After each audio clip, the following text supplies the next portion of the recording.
নমস্কার, আপনারা নিশ্চয়ই সুস্থ আছেন, ভালো আছেন।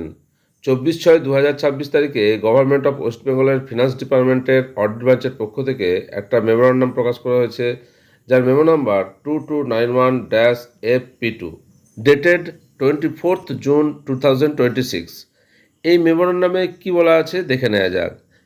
পশ্চিমবঙ্গে প্রাক্তন মুখ্যমন্ত্রী প্রয়াত ডক্টর বিধানচন্দ্র রায়ের জন্মবার্ষিকী স্মরণে প্রতি বছর 1 জুলাই ডক্টরস ডে অর্থাৎ চিকিৎসক দিবস হিসেবে পালিত হয় এবং রাজ্য সরকারের অধীনস্থ দপ্তরগুলিতে অর্ধদিবস ছুটি ঘোষণা করা হয়। বিগত বছরগুলির মতো এবছরও দিনটি চিকিৎসক দিবস হিসেবে পালিত হবে।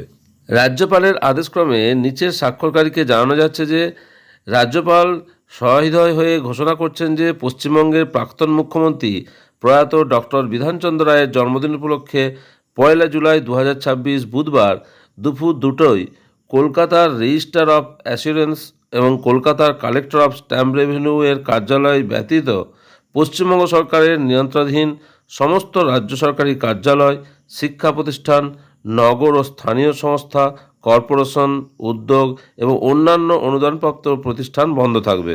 অর্থাৎ 1 জুলাই পশ্চিমবঙ্গের প্রাক্তন মুখ্যমন্ত্রী প্রয়াত ডক্টর বিধানচন্দ্র রায়ের জন্মবার্ষিকী স্মরণে প্রতি বছরের ন্যায় এই দিনটি ডক্টরস ডে হিসাবে পালন হবে এবং এই উপলক্ষে রাজ্য সরকারের অধীনস্থ দপ্তরগুলিতে অর্ধদিবস ছুটি ঘোষণা করা হয়েছে।